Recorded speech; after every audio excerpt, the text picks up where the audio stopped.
Oke, tanpa berlama-lama lagi, mari kita sambut bersama Bapak O.T. Ponangsera. Kami persilakan.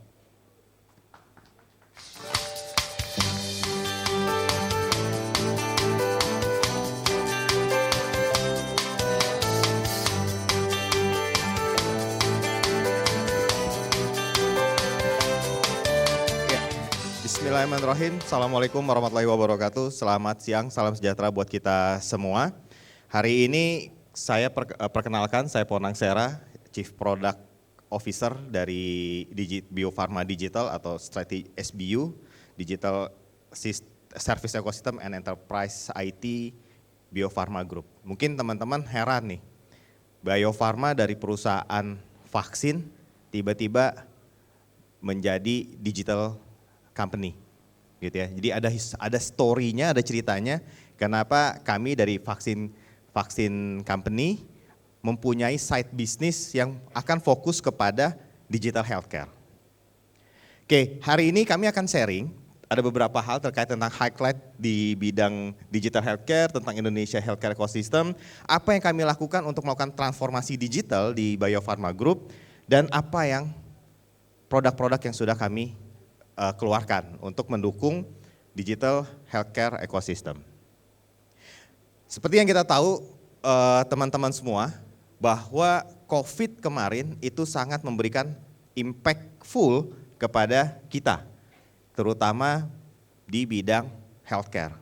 Semua yang ada di bidang healthcare sangat merasakan imbasnya. Dengan adanya COVID terjadilah transformasi yang secara masif. Yang awalnya jauh dari terdisrupt dari digital, saat ini hampir semua segmen di healthcare terdisrupt oleh digital. Yang menarik dari sini adalah pertumbuhan e-commerce, ya. Itu hampir 72% pertumbuhan e-commerce yang signifikan. Kalau kita cek pada saat COVID-19 kemarin, tetangga-tetangga kita yang bukan penjual menjadi penjual. Ya. Komplek kita tiba-tiba rame didatangi para ojol. Bingung nih, oh ini ada apa, ternyata tetangga kita ngiranya, jangan-jangan miara tuyul nih atau jadi babi ngepet, ya kan? Karena ternyata dia jualan online gitu ya. Nah ini menarik gitu. Nah buktinya adalah bahwa pertumbuhannya 21 juta new digital customer di tahun 2020. Serta yang menarik 28% seller itu bisa survive dengan be digital. Artinya bahwa digital transformation itu sudah ke semua aspek. Nah, lebih serunya adalah 52% customer itu datang dari non-metropolitan. Kalau teman-teman pemain e-commerce pasti tahunya dulu, kita ngerasanya bahwa e-commerce itu terbesar berada di Pulau Jawa. Kalau kita persempit lagi, wilayah Jabodetabek, benar nggak? Sekarang 52% customer kita dari non-metropolitan. Sehingga apa? Sehingga potensi bisnisnya di e-commerce akan semakin luas dan semakin terbuka lebar. Kita masuk ke dalam apa yang ada di dalam market share dari e-commerce FMCG-nya. Kami persempit, kenapa? Karena yang berimpact, yang beririsan dan berdekatan dengan dari healthcare.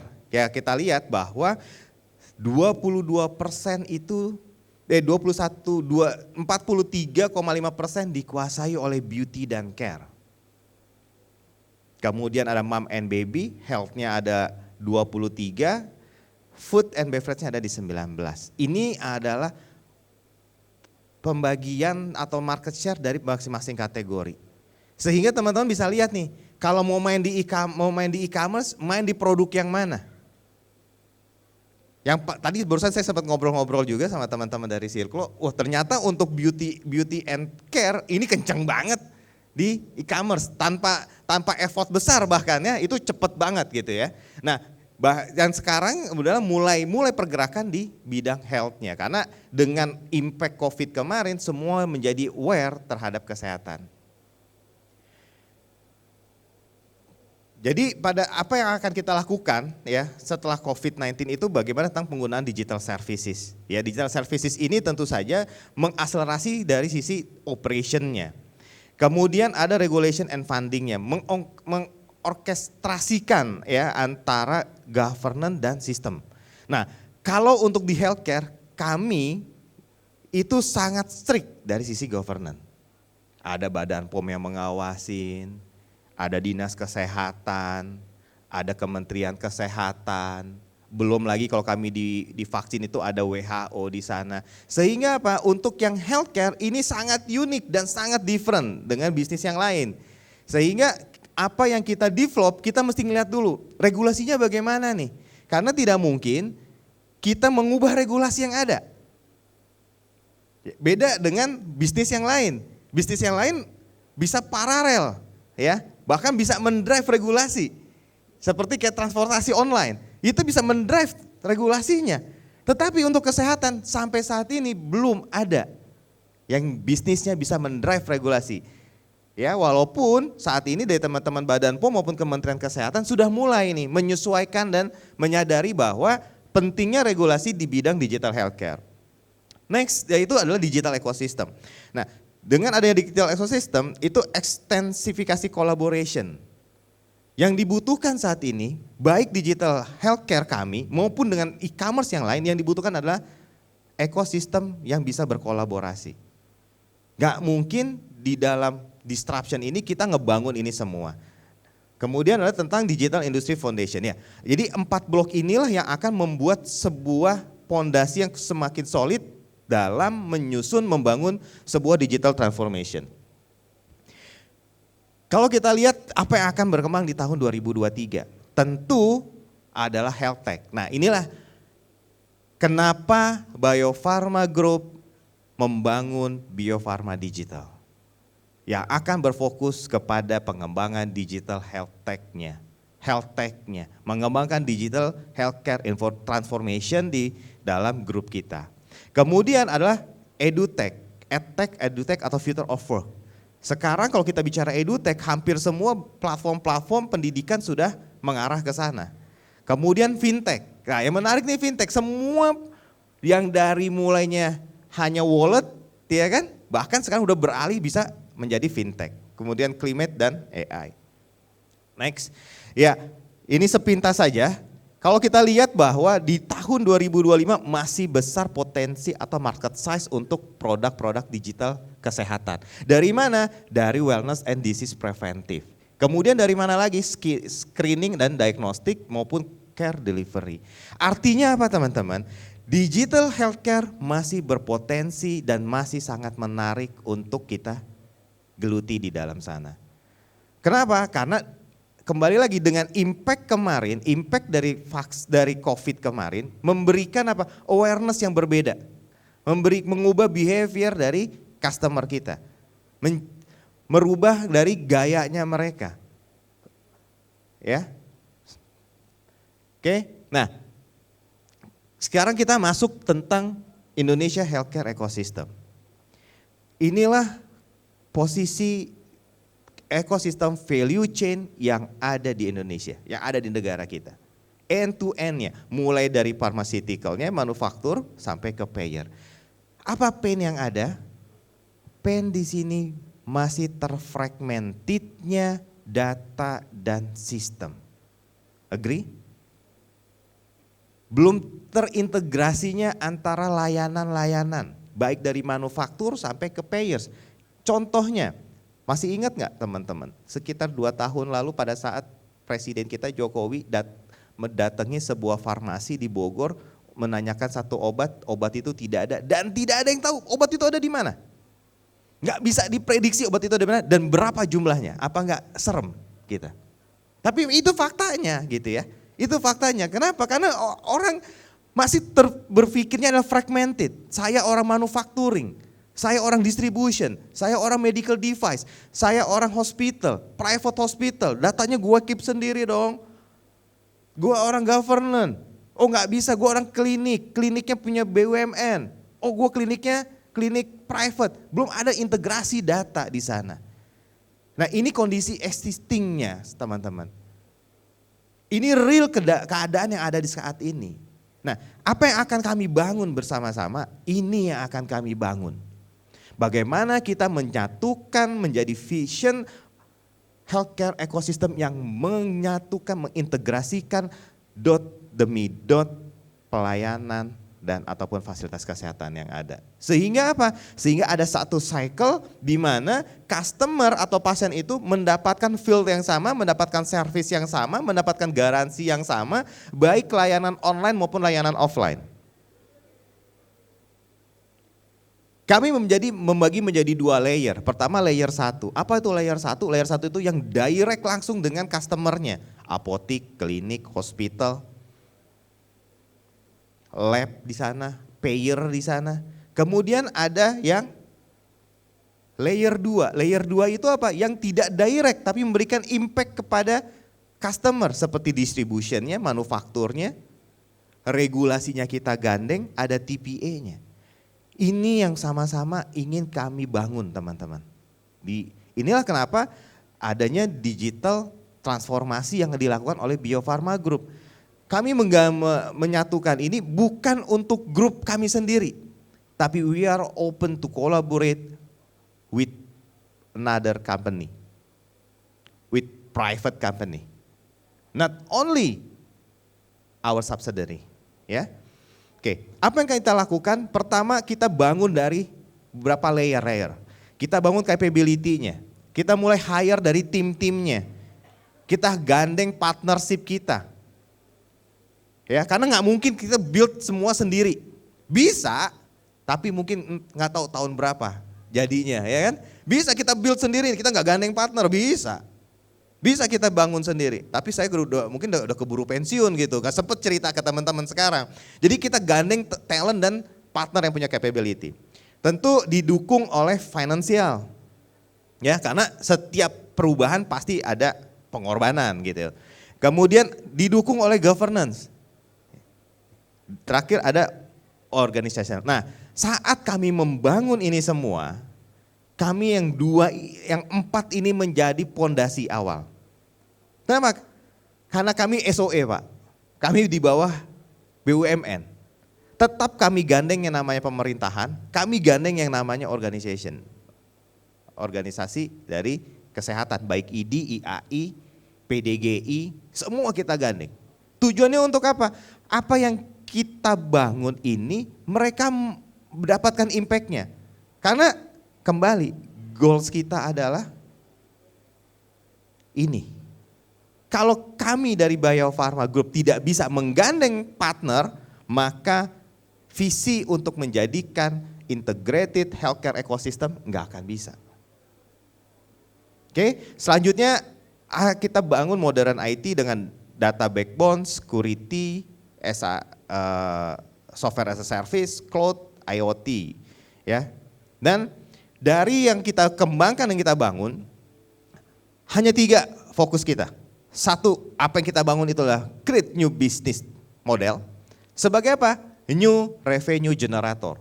Kembali Pak, namanya company, pasti dia akan ditanya cuannya.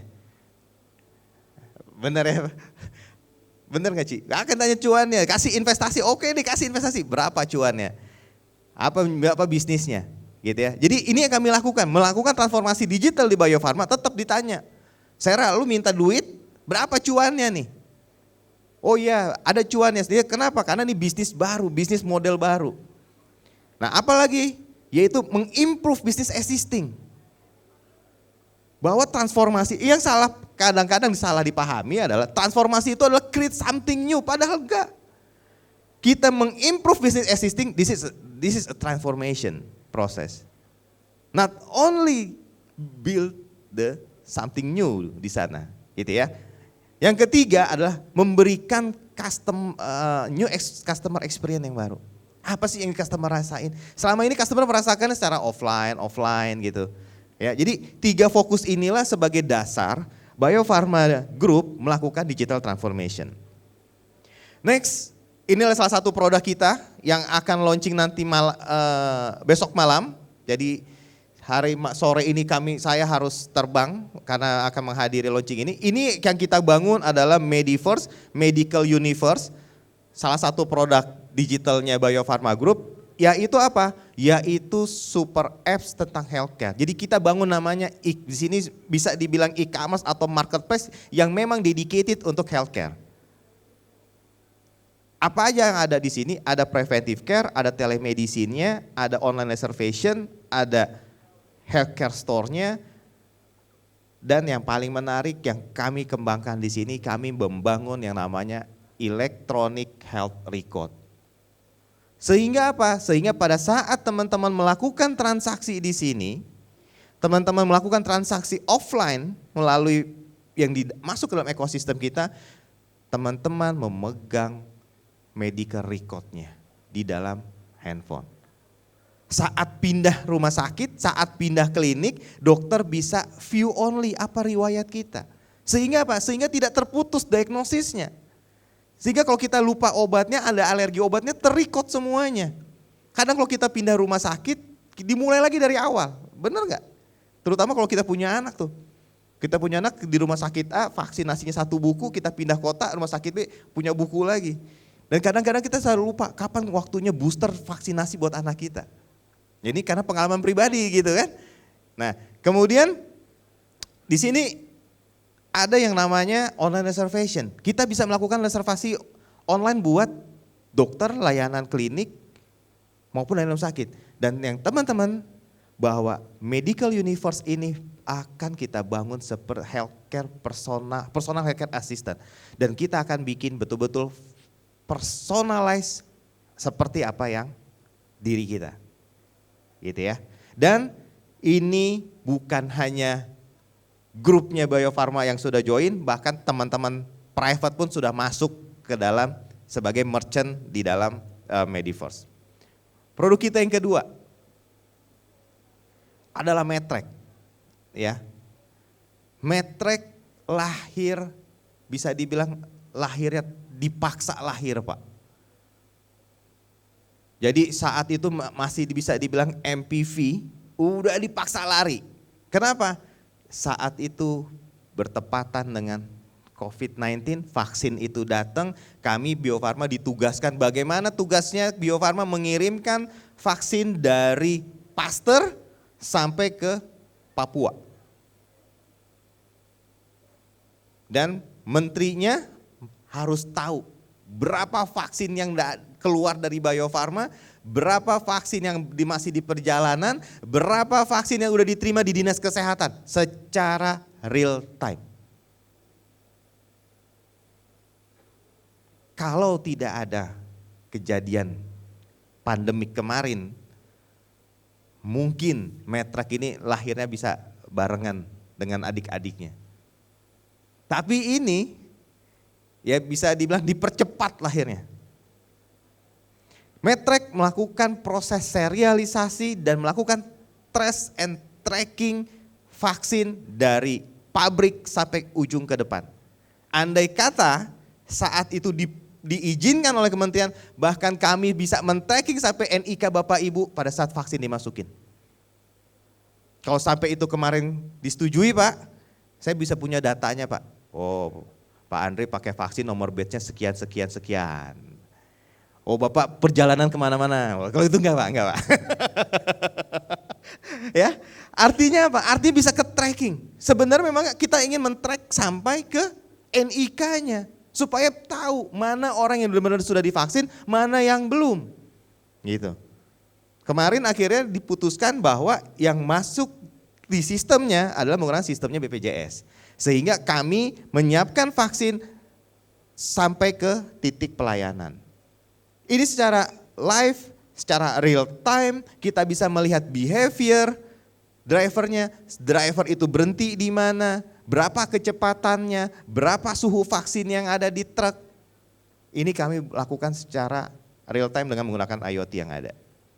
Kami build dengan partner, kita berkolaborasi. Kenapa? Karena percepatan saat itu. Kalau kami kembangkan sistem IoT-nya sendiri, ya orang udah keburu makin parah pandeminya. Gitu ya. Nah, ini produk kita yang kedua, yang next ini. Ini mengubah behavior subsidiary kita. Anak-anak bisnis kita terkait dengan distribusi. Kenapa? Karena selama ini distribusi sangat mengandalkan teman-teman dari salesman. menunggu salesman datang ke retail, melakukan order. Pain-nya apa? Pada saat udah di order, barangnya nggak ready ternyata. Barangnya nggak ada, barangnya kosong. Nah, orang yang order, apotik atau klinik atau rumah sakit yang order, dia nunggu nih. Ini udah di order kok nggak datang-datang. Melihat pain itu, ya, dan melihat pain di saat pandemi kemarin, pada saat Pak Jokowi mencari obat, nggak ada yang tahu obat itu ada di mana, maka lahirlah yang namanya MedBiz, Medical Business and Distribution Zone. Jadi Bio Farma Digital itu nggak menggunakan keluarga berencana Bapak Ibu. Lahir satu terus dipaksa untuk ngelahirin produk-produk terus. Ya, jadi MedBiz ini mempertemukan antara distributor dengan retail. Dengan apotik, dengan klinik, dengan toko obat, dengan modern trade. Saat ini sudah ada 18.300 retail, 78 distributor dengan 230 SKU. Ada yang mobile apps dan ada yang web based. Apakah tidak ada challenge-nya? Challenge-nya banyak banget. Selain dari sisi pengembangan produknya, challenge-nya dari sisi digital transformation pertama adalah mindset and behavior. Itu yang jauh lebih berat ketimbang kita nge-build sistemnya, nge-build platformnya. Bener nggak? Ngebangunnya mah cepet, ini mah 3 bulan jadi. 3 bulan jadi, bener ya Ahmad ya? 3 bulan jadi ngebangun sistem ini mah. Karena maksimal 3 bulan harus sudah lahir. Nah, bagaimana mengubah behaviornya nih? Nah, itu PR kita tersendiri. Produk kita selanjutnya, Q100 Plus. Apa sih Q100 Plus? Q100 Plus ini sistem untuk mendukung transformasi digital di area manufaktur. Dan menjamin data integrasi, efektivitas, serta kecepatan dalam mengambil keputusan. Teman-teman gini, di manufaktur farmasi itu layernya banyak. Saat mesin bekerja, ya, sekian menit itu diambil sampelnya, diuji QA-nya, dites kalau kadarnya, ketebalannya dalam satu batch. Nah, proses pengetesan itu melalui proses panjang untuk signing approval sebelum naik ke tahap selanjutnya. Bisa dibayangkan kalau tidak ada sistem, orang yang mau approval cuti. Wah, apa nggak ngeri itu?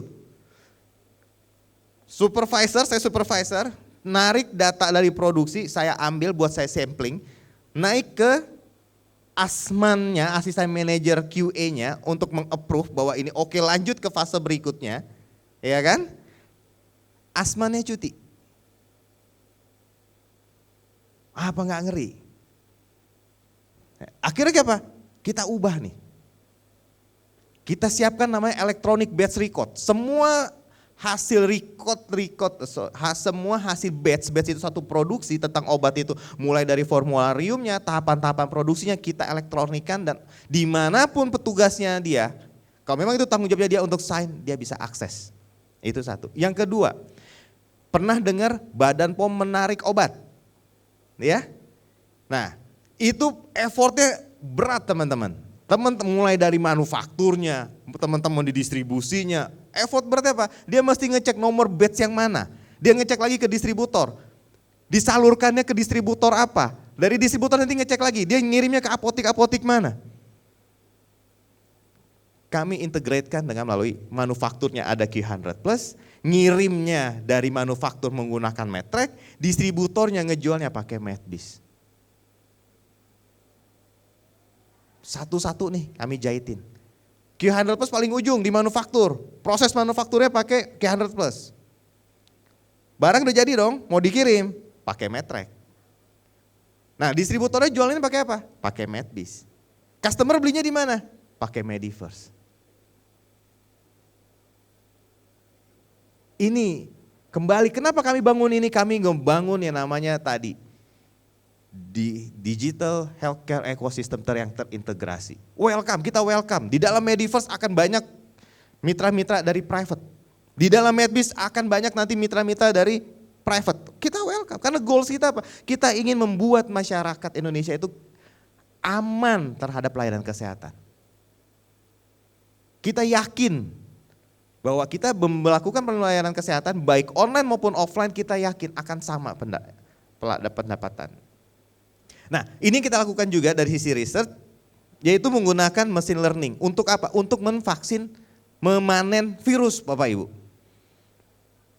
Karena apa? Saat kita telat memanen, kita bisa rugi. Saat telat memanen, virusnya udah berubah bentuknya, kita telat panen, mundur produksinya. Mundur produksinya akan terhambat keberadaan vaksin. Benar? Apalagi ini vaksin, misalnya vaksin polio. Keterlambatan vaksin polio yang ada di masyarakat berimbas kemana? Ke anak-anak yang harusnya sudah divaksin. Jadi rentetannya begitu tuh. Jadi Bapak Ibu bisa tahu, merasakan apa yang penderitaan kami kan. Masyarakat kasus vaksin polio tinggi, kami ini salahin. Wah ini Bio Farma nggak bikin nih Pak, gitu kan. Jadi rentetannya sampai itu. Kalau saat belum menggunakan mesin learning, belum menggunakan AI, bagaimana cara Pak? Kalau yang udah jago Pak, gini doang nih Pak. Besok panen, wah kan. Jadi kalau hidungnya pilek bagaimana tuh? Ya, nah, jadi kita melakukan riset di sini. Jadi selain kita melakukan apa yang kita langsung bisa terjun ke bisnis, ada yang kita lakukan riset. Lakukan joint riset bareng-bareng. Nah salah satunya adalah ini. Ini riset kita juga ada smart halter. Ini yang menarik Pak. Rupanya kuda itu dia bisa mempunyai sakit kolik. Sama kayak kita ternyata. Kalau saya ya GERD lah. Kalau kita biar keren dikit GERD gitu kan. Masuk UGD kenapa? GERD ya. Kalau GERD biasa kita beban pekerjaan karena stres. Makin GERD, berarti stresnya lagi tinggi nih. Bosnya, happy, berarti kamu kerja. Artinya kan gitu. Ya. Jadi yang kita lakukan dengan joint riset dengan LPDP, kita ngebangun smart halter. Kenapa? Karena 7 kuda itu mati dalam 1 tahun sehingga kita bisa rugi 352 million dalam 1 tahun. Nah kuda ini untuk apa sih? Pada saat kita tadi vaksin itu, pengembangan virusnya itu kita tanamkan di sana. Untuk melihat sebelum kita uji, karena dalam satu uji klinis ya. Karena salah satu rangkaian uji klinis itu di hewan. Jadi Bapak Ibu bisa bayangkan saat kita melakukan uji klinis itu, kudanya ini mati. Dikarenakan karena dia kolik. Nah kita bingung nih, bagaimana taunya kan? Rupanya, nih saya ngobrol kemarin pas ke Cisarua kandang kudanya, ngobrol saya tanya sama kudanya, rupanya dari ringkikannya yang berbeda Pak. Nah kalau orang yang nungguin kudanya hari-hari Pak, dia bisa tahu Pak. Oh ini ringkikannya bagaimana, oh dia ringkikannya lapar, oh ringkikannya minta dicariin betinanya, oh ringkikannya sakit perut gitu kan. Nah kalau orang yang gak biasa, kan kayak itu feel tuh. Semua pakai feeling. Dan tidak bisa terukur, benar gak? Kita pasangkan IoT di mulutnya Pak. Untuk apa? Jadi IoT akan membaca nih, ringkihan-ringkihannya seperti apa. Gitu. Kalau kira-kira kolik kita ketahuan, jadi kita bisa menyelamatkan. Kurang lebih itu Bapak Ibu semua apa yang kami lakukan di Bio Farma Group terkait dengan digital healthcare transformation. Semoga memberikan insight dan kami dari Bio Farma thank you so much kepada teman-teman, kepada Circlo yang telah mengundang, memberikan kesempatan, dan our partner, best partners ya. Dan sangat open di sini ada kebetulan juga ada CEO Medbis kita Bu Yuli dan Mas Ahmad. Jadi kita welcome after ini buat ngobrol di luar, mana tahu ada potensi kolaborasi. Thank you sekali lagi, terima kasih. Wassalamualaikum warahmatullahi wabarakatuh.